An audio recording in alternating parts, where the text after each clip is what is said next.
The flashing red and blue lights painted the walls of my cabin as I stood on the porch, arms crossed, waiting. HOA Karen had finally done it. She'd called 911, screaming that I was trespassing on my own land. The deputies rolled up, their sirens cutting the silence of the woods, ready to drag me out of the home I built with my own hands. Neighbors peeked from their porches, whispering, already convinced by Karen's lies. But what none of them knew, not the officers, not the HOA board, and definitely not Karen, was that I wasn't just some stubborn cabin owner refusing to bend to her rules. I wasn't just defending a single patch of ground. I owned it all. Every acre, every street, every blade of grass in this county. And the moment they tried to force me out, the truth was going to shatter everything they thought they controlled. Asterisk, the cabin had always been my dream, though I never thought it would become the center of so much conflict. It sat tucked away in a quiet corner of the county, surrounded by pines that whispered in the wind and a lake that caught the sunlight in silver streaks every morning.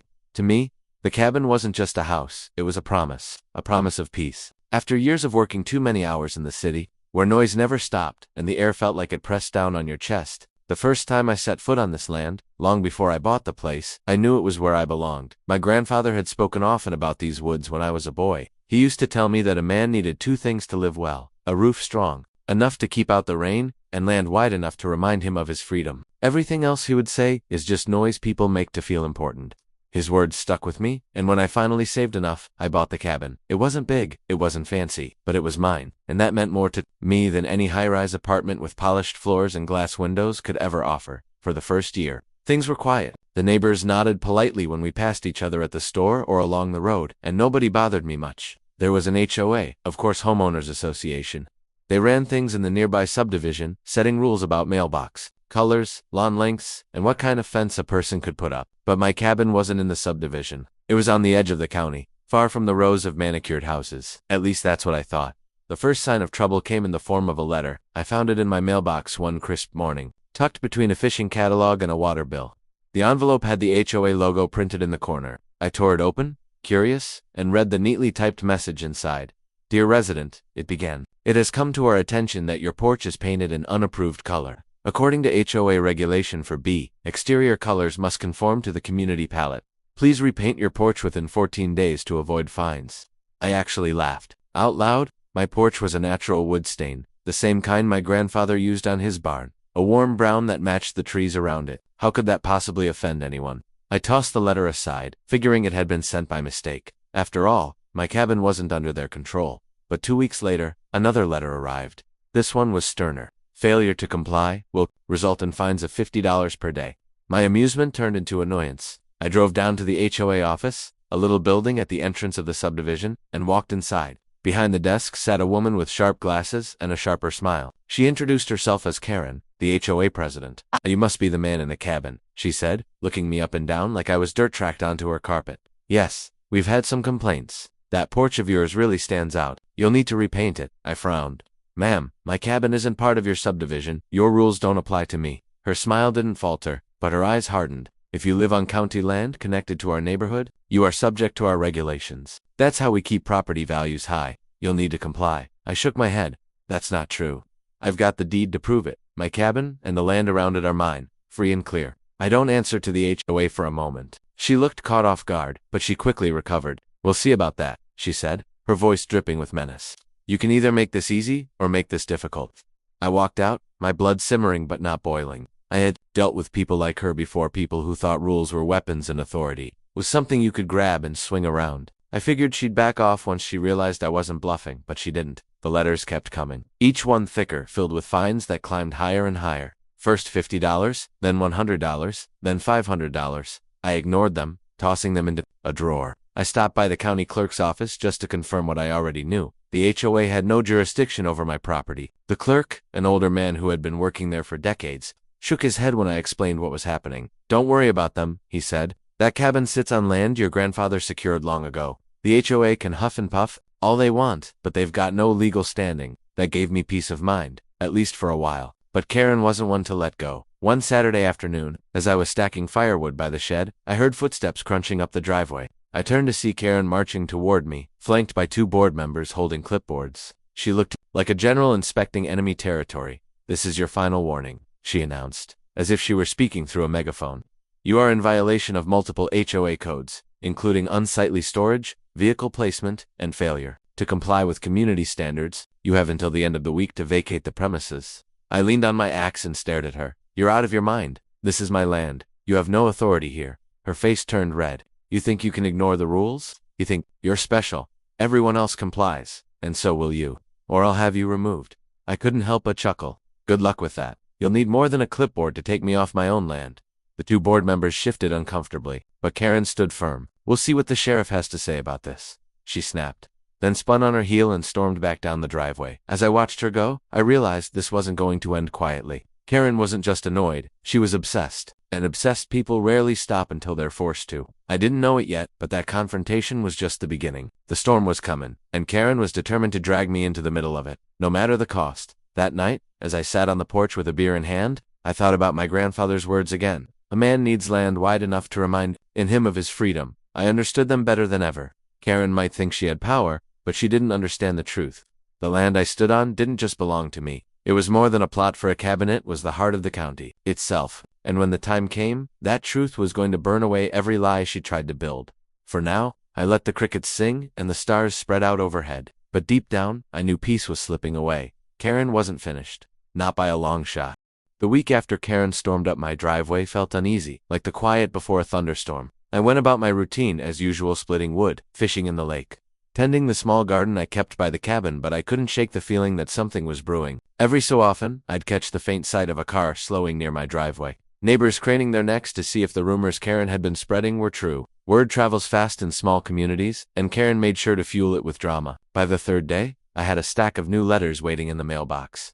They weren't even signed anymore, just computer-printed threats, demanding payment for outstanding HOA fines, totaling over $6,000. I didn't even bother opening them all. I tossed them into the drawer with the others, but even as I did, I wondered what Karen's endgame was. Letters were one thing, showing up with board members was another, but I knew in my gut she wasn't done. The answer came on a warm Friday evening. The sun was sinking low, painting the trees with shades of gold. I had just set a cast out on the lake when my phone buzzed. It was a neighbor I barely knew, an older man who lived a mile down the road. His voice was nervous, almost apologetic. "Hey, I thought you should know," he said. "Karen's at the HOA office right now, saying she's calling the sheriff on you. She's claiming you're trespassing in your own cabin. Thought you'd want a heads up." I thanked him and hung up, shaking my head in disbelief. It almost sounded funny until I realized she really was serious. Karen wasn't just bluffing anymore. She was bringing the law into it, or at least trying to. I reeled in my line and walked back toward the cabin, my mind racing. I knew the sheriff's office. I'd spoken with deputies before about hunting permits, landlines, and even helping clear fallen trees from a county road. They were good men, but I also knew how it looked when someone called in a trespassing complaint. If the dispatcher didn't know the details, they'd send officers expecting to deal with a squatter or an aggressive intruder. And Karen, with her dramatic way of telling stories, would make sure I sounded like the villain. By the time the first set of headlights appeared at the end of my driveway, the sun had dipped below the trees and the air had cooled. The sound of gravel crunching under tires carried through the stillness. Two sheriff's cruisers rolled up slowly, their red and blue lights cutting through the dusk. I stood on the porch with my arms crossed, waiting. My heart thumped, but I wasn't afraid. I had prepared for this. Every deed, every record, every scrap of paper proving my ownership was in a neat envelope on the coffee table behind me. If Karen wanted a showdown, I was ready. The deputies stepped out, adjusting their belts, eyes scanning the property. One was a tall man with a shaved head, maybe in his 40s. The other was younger, new enough that his uniform still looked stiff. Before they could even say a word, Karen came marching up the driveway behind them. She wasn't even pretending to be calm. Her voice carried across the yard like a siren. "That's him," she shouted, pointing at me like she had just spotted a wanted criminal. "That's the man. He's refusing to leave. He's been warned over and over again, and he just won't listen. He's trespassing on HOA property." The younger deputy's hand twitched near his radio, but the older one held up a hand, keeping things steady. He turned to me. "Evening, sir. Can I see some ID?" "Of course," I said calmly. I reached into my back pocket, pulled out my wallet, and handed him my license. Then I turned, walked inside for a moment, and came back with the envelope. "And before you hear too much of her side of the story, you might want to take a look at this." Karen scoffed loudly. "Don't listen to him. He'll try to confuse you with fake papers. He's not supposed to be here. This cabin violates at least 5 community codes." The older deputy shot her a look. "Ma'am, we'll hear both sides. Let me review this first." He opened the envelope, flipping through the papers. I could see his brow furrow as he read the first page of the deed signed by the county clerk, with the date of purchase and the official seal. The next document was even more interesting. An old letter from the county archives, explaining the land rights my grandfather had secured decades ago. The younger deputy leaned over to look, and I could tell he was trying to piece it together. Wait, he said slowly. This property isn't subject to HOA oversight at all. I nodded. Correct. My land is privately owned, outside of their subdivision, always has been. The HOA's rules don't apply here, no matter how many letters they send. Karen's face went crimson. That's not true. He's lying. He's been refusing to repaint, refusing to move his junk vehicles, refusing to clear his yard. He's making the whole community look trashy. He has to follow the rules. The older deputy closed the envelope and handed it back to me. His voice was steady, but there was a note of finality in it. Ma'am, I'm looking at legal documents signed by the county clerk. Unless you've got something stronger than this, there's no violation here. Karen's mouth opened and closed like a fish out of water. She sputtered, waving her hands. But the board agreed. We voted. We sent him fines. The deputy shook his head. Fines from an HOA don't mean anything if the property isn't under your jurisdiction. You can't enforce rules on land you don't control. For a long moment, silence hung heavy in the air. The only sound was the crickets in the trees and the faint hum of the cruiser's engines. Then Karen broke, her voice rising into a screech. You don't understand. If he stays here, everyone will think they can ignore the rules. The whole neighborhood will fall apart. The deputies exchanged a glance. The older one sighed. Ma'am, this is a civil matter, and frankly, it looks like it's not even your jurisdiction. You can't call 911 for this kind of thing. Wasting emergency services over a property dispute can get you into trouble. Karen froze, and for the first time, I saw doubt flicker in her eyes. She hadn't expected the deputies to side against her. She had thought her authority, her title as HOA president, would carry weight. But here, under the flashing lights, she looked small, an angry woman clinging to rules that didn't exist. I decided to speak then, my voice calm but firm. Karen, you've tried letters, you've tried threats, and now you've tried calling the law on me, but you don't get it. This isn't your land. You don't own me. And if you keep pushing, you're going to find out just how badly you've overstepped. Her lips trembled, but she didn't reply. She turned sharply and stormed back toward her car, her heels crunching against the gravel. The younger deputy muttered under his breath, Guess that's the end of that. The older one gave me a nod. Sorry for the trouble, sir. We had to respond since the call came in, but it looks like everything's in order. Have a good night. As they pulled away, the lights fading into the distance, I stood on the porch and let out a long breath. I had won this round, but I knew Karen. She wasn't finished. Her pride was wounded, and wounded pride has a way of lashing out. Night. As the moon rose over the lake, I sat in the dark and thought about what had just happened. Karen had brought the law to my doorstep, hoping to strip me of what was mine. She failed this time, but something told me the battle was only beginning. She wanted control, and people like her didn't give up easily. For the first time, I realized this wasn't just about my porch, my truck, or even my cabin. This was about power. Karen thought she had it. She thought the HOA made her untouchable. But what she didn't know was that I had something far stronger than her rules or her fines. I had the deed, the history, and the truth was about to tear her little empire apart.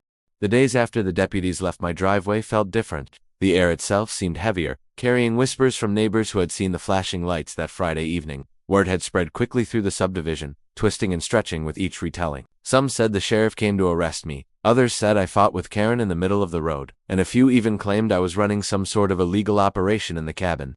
Gossip travels fast, especially when Karen feeds it. I didn't bother defending myself to anyone. Folks who knew me didn't need an explanation, and the rest would find out the truth sooner or later. Still, the stares lingered when I drove into town for groceries, or when I stopped at the hardware store. People leaned on their carts and whispered as I passed, as if I couldn't hear them. I had lived long enough not to care what strangers thought, but I could feel the tension building like storm clouds stacking on the horizon. Karen, of course, wasn't finished. The very next Monday, another envelope appeared in my mailbox. This one wasn't a standard letter. It was thick, with a gold HOA seal embossed on the front. Inside, I found what looked like a formal notice of eviction. Printed in bold letters across the top were the words, Final demand to vacate property.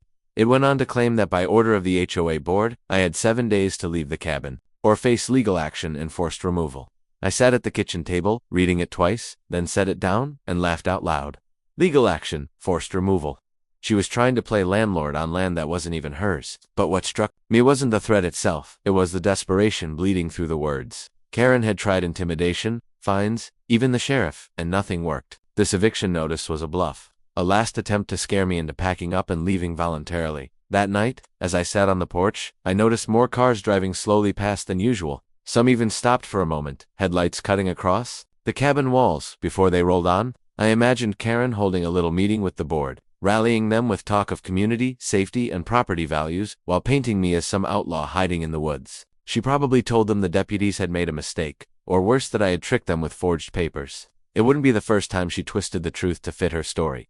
But what Karen didn't know was that I had already started, pulling threads she'd rather stay untouched. After the deputies left, I made a trip to the county clerk's office again. I wanted to be sure my paperwork was airtight, not just for myself, but for when Karen inevitably tried something bigger. The clerk, Mr. Lawson, was waiting for me behind the counter, his thin glasses perched on his nose. "Back again?" he asked with a chuckle. "Let me guess, her friend from the HOA hasn't learned her lesson." "Not even close," I said. "She sent an eviction notice this time. Claims the HOA board ordered me to vacate." He shook his head and sighed. "That woman is digging her own grave." He reached for a thick ledger from the shelf and flipped it open, running his finger down the page. "You know, your family's claim isn't just on that cabin. It stretches a lot further than most folks realize." I leaned forward. "How much further?" Lawson adjusted his glasses and pulled another set of documents from a drawer. They were yellowed with age, but the ink was still legible. "Your grandfather didn't just buy the land where the cabin sits. He bought most of the county. Farms, lakes, forests, even parcels where neighborhoods were later built. When the county was incorporated, they signed agreements allowing development, but the land ownership stayed with your family. It's all right here." I stared at the papers, a chill running down my spine. I had known my grandfather bought a lot of land, but I hadn't realized the scale. Whole neighborhoods, schools, even the HOA's own office building, all technically built on land that's still tied back to our deed. "So what you're saying," I asked slowly, "is the HOA isn't just wrong about my cabin? They're sitting on land that doesn't even belong to them." Lawson nodded. "Exactly. They've been enforcing rules on properties that, legally, they have no claim to. The county leases allowed them to operate, but if those leases ever came into question..." He trailed off, giving me a pointed look. It hit me all at once. Karen thought she was queen of the neighborhood, dictating paint colors and mailbox heights, but she was a tenant on my family's land. The entire HOA existed on ground they didn't truly control. I left the office with copies of everything Lawson had shown me, my mind racing. I didn't want to use the information as a weapon, not yet, but it was power, and I knew I'd need it soon. The next few days were a strange mix of calm and unease. I tried to stick to my routine, chopping wood and fishing in the mornings, but every creak of the trees made me wonder what Karen would try next. On Wednesday, I spotted her standing at the edge of my driveway with a small group of board members. They weren't bold enough to march up again, but they stood there whispering and pointing, as if plotting their next move. When they finally left, I found another letter tucked under the windshield of my truck. This one was short and venomous. "You will regret defying us. The board has ways of handling people like you." I burned that one in the fire pit. By Thursday evening, I decided enough was enough. I loaded the folder of documents into my truck and drove into town. I stopped at the diner, where a lot of the locals gathered, knowing full well the place buzzed with gossip. When I walked in, the chatter quieted, eyes turning toward me. I didn't mind. I slid into a booth, ordered coffee, and waited. It didn't take long before a few curious faces approached. "Hey," one of them said cautiously. "Heard you had the cops at your place last week. Karen's been saying you're squatting on HOA property." I smiled faintly and pulled out the papers, laying them on the table. "Funny thing about that," I said. "Turns out my family owns this land and a lot more than this land. The HOA has no authority over me. In fact, they've been enforcing rules on property that isn't even theirs." Eyes widened, and whispers rippled through the diner. Someone called Lawson from the clerk's office over to confirm it, and he backed me up with a firm nod. By the time I finished my coffee, half the town knew the truth. Karen had tried to evict a man who legally owned not just his cabin, but much of the county she pretended to control. When I drove back home that night, the air felt lighter. But I knew this revelation wouldn't stop Karen. It would only enrage her. Pride like hers couldn't accept defeat. She had built her identity around being the one in charge, the woman everyone feared or obeyed, and now, the foundation of that power was cracking beneath her feet. Sure enough, the next morning, I awoke to find a sign staked at the end of my driveway. "Community alert. Dangerous individual on property. Report sightings immediately." The letters were big, bold, and painted in red. Karen wasn't retreating, she was escalating. She had lost her battle with the law, but now she was trying to turn the neighbors against me, painting me as a threat. I yanked the sign from the ground and tossed it aside, but it didn't erase the knot in my chest. Karen had crossed a line. It wasn't just about rules anymore. She was attacking my character, trying to make me an outcast. What she didn't realize was that her war was already lost. The deeper I dug into the records, the clearer it became. Every inch of her empire rested on land she didn't own. And sooner or later, the truth was going to rise up and crush the little kingdom she had built out of fear and lies. As the sun set that evening, I sat on the porch again, watching the lake glisten in the fading light. The woods were quiet, but I knew the storm hadn't passed. Karen was scrambling, desperate to regain control. But the more she fought, the more she would expose herself. And when the time came, I wouldn't need to shout or threaten. I'd just hold up the truth, and it would speak louder than any of her lies. the morning after I tore down the red-lettered community alert sign.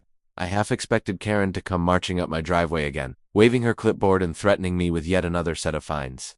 But she didn't. For almost 2 days, things were eerily quiet. No cars slowed near my cabin, no letters appeared in the mailbox, no angry whispers outside my property. It was so still, I almost thought she had finally run out of steam, but I should have known better. Karen wasn't the type to give up. When silence falls, with people like her, it doesn't mean surrender, it means plotting. On the third evening, I found out what she'd been planning. I drove into town to pick up some supplies and stopped at the post office. As soon as I walked inside, I could feel the tension. The clerk, who usually greeted me with a smile, avoided eye contact. 2 women whispered near the bulletin board, and when they saw me, they went quiet. I frowned and walked over to check my mail. That's when I saw it. Pinned to the community board was a flyer printed on bright yellow paper. Special HOA meeting. Emergency vote to address dangerous trespasser below. It was my address. My name spelled out in bold letters. And a list of accusations: harassment of board members, refusal to comply with community safety codes, illegal use of property. At the bottom, it read, all residents encouraged to attend. Together we can protect our neighborhood. My stomach tightened. It was one thing for Karen to harass me with letters, but now she was staging a public trial in the form of an HOA meeting. I could imagine how it would go: Karen standing at the front, whipping the crowd into anger, painting me as a threat until they voted to remove me. It was pure theater, but dangerous theater. If she convinced enough people, they might actually try something reckless. That night, I didn't sleep much. I kept replaying it in my head. Karen, smug and self-righteous, riling up the neighborhood. I thought about not showing up, letting them shout themselves hoarse. But the more I considered it, the clearer it became I had to go. If I didn't, the silence would look like guilt. And besides, I had something Karen didn't: the truth. The meeting was scheduled for Thursday evening at the subdivision's clubhouse. When I pulled up, the parking lot was already packed. Neighbors clustered in groups, whispering nervously, glancing at me as I stepped out of my truck. Some looked sympathetic, others hostile. Karen's car was front and center, parked crooked across 2 spaces as if claiming territory. Inside, the clubhouse buzzed with voices. Folding chairs had been set in rows, and nearly everyone was filled. At the front stood Karen, clipboard in hand, her hair styled perfectly, her smile sharp as glass. Behind her was a banner that read, "Protect our community." She looked like a politician about to give a speech. "Thank you all for coming," she began, her voice carrying through the room. "We are here tonight because one individual has threatened the safety and integrity of our neighborhood. He has ignored our rules, defied our authority, and endangered property values. If we allow him to continue, what's to stop others from doing the same?" The crowd murmured in agreement. A few heads turned toward me, eyes narrowing. Karen continued, flipping her pages dramatically. "This so-called cabin owner refuses to repaint his porch, remove his junk vehicles, and follow the most basic codes of decency. He has harassed board members and endangered the harmony of our community. We cannot tolerate this any longer." I sat quietly in the back row, listening, my hands folded in my lap. Let her talk, I thought. Let her dig her own hole.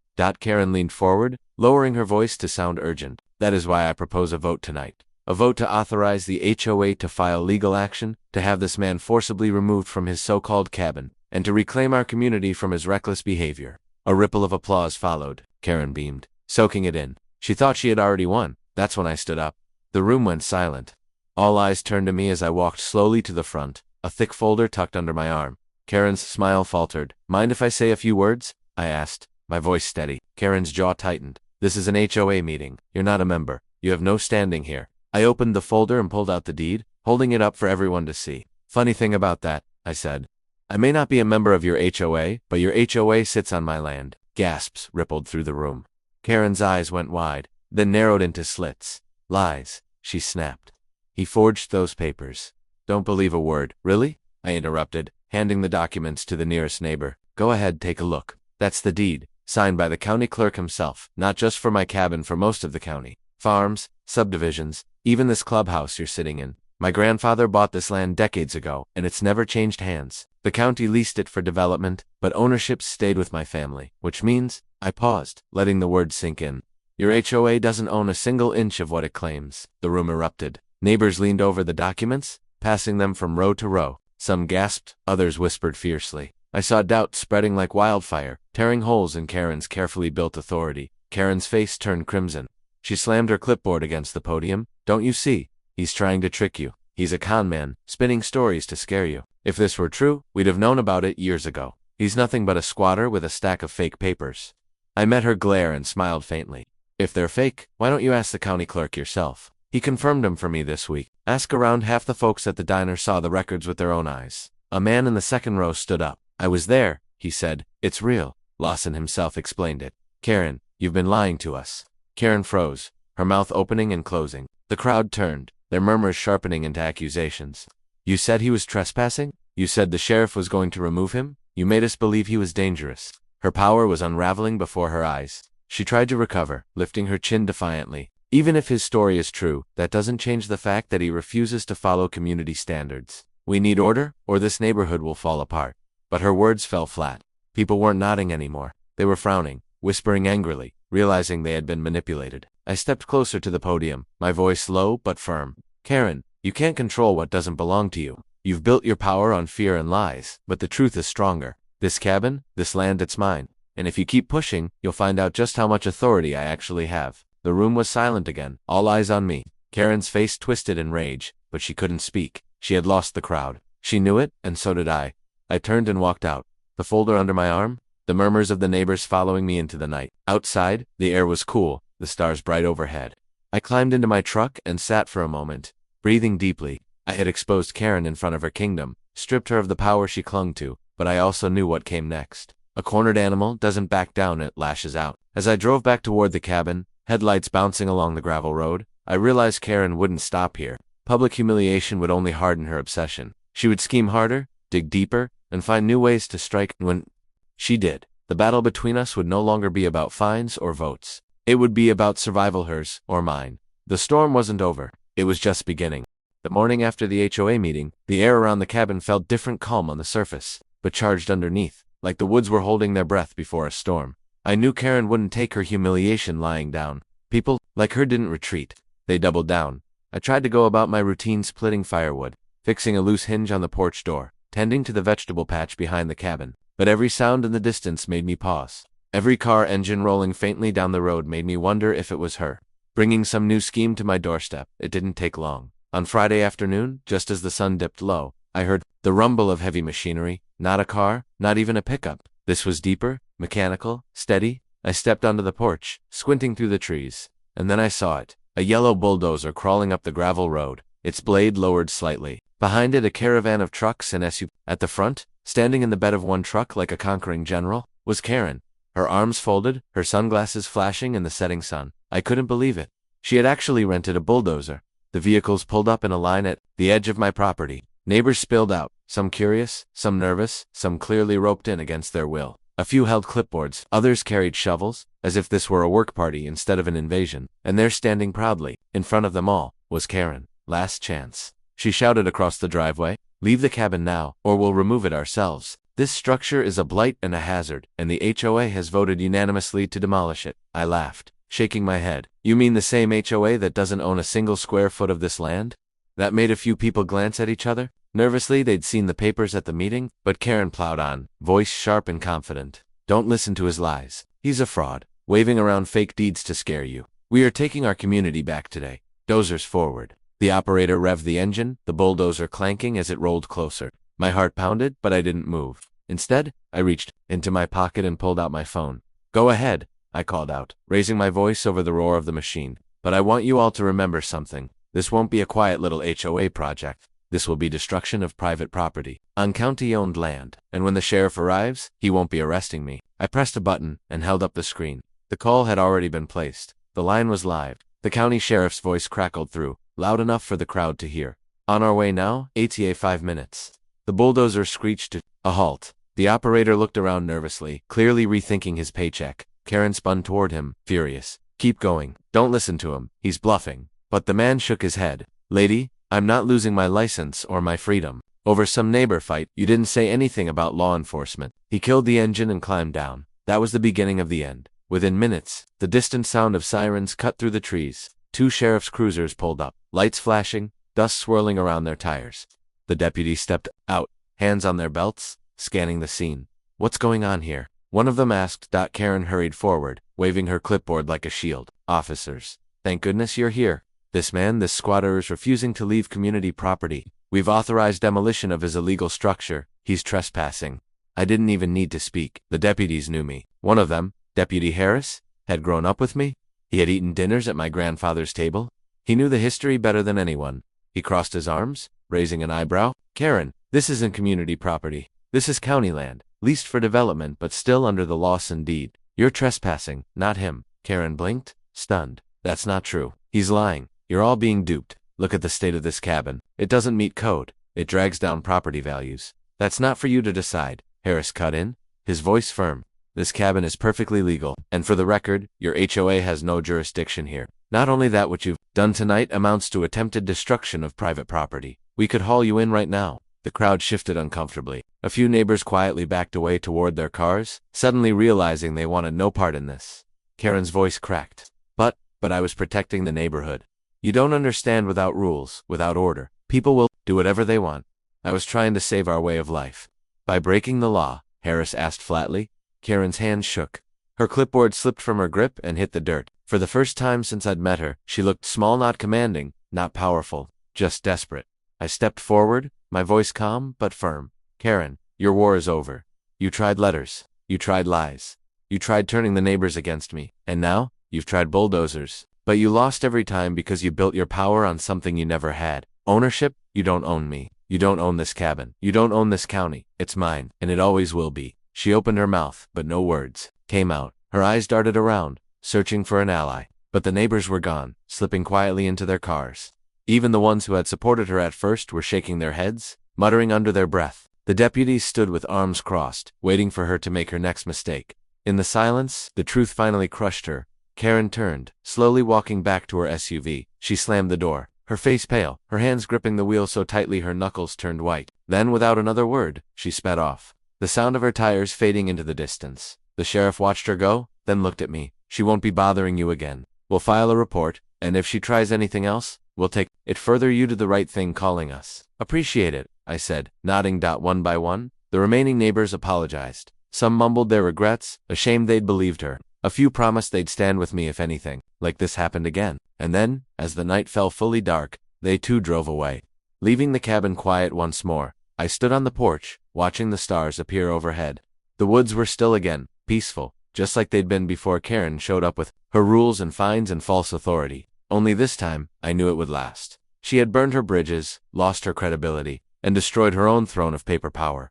The war was over. I took a deep breath. The smell of pine sharp in the air. This cabin wasn't just wood and nails. It was my grandfather's legacy, my family's history, and my own sanctuary. And now, it was safe, truly safe. As I turned to go inside, I thought about the lesson Karen had never learned. Power doesn't come from control, it comes from truth. And the truth had been on my side all along. The county was mine. The cabin was mine. And no clipboard, no HOA, no Karen could ever take it away. For more shocking real-life inspired stories, like, share, comment, and subscribe to Bright Reality. Stay tuned. Your next jaw-dropping story is just one click away.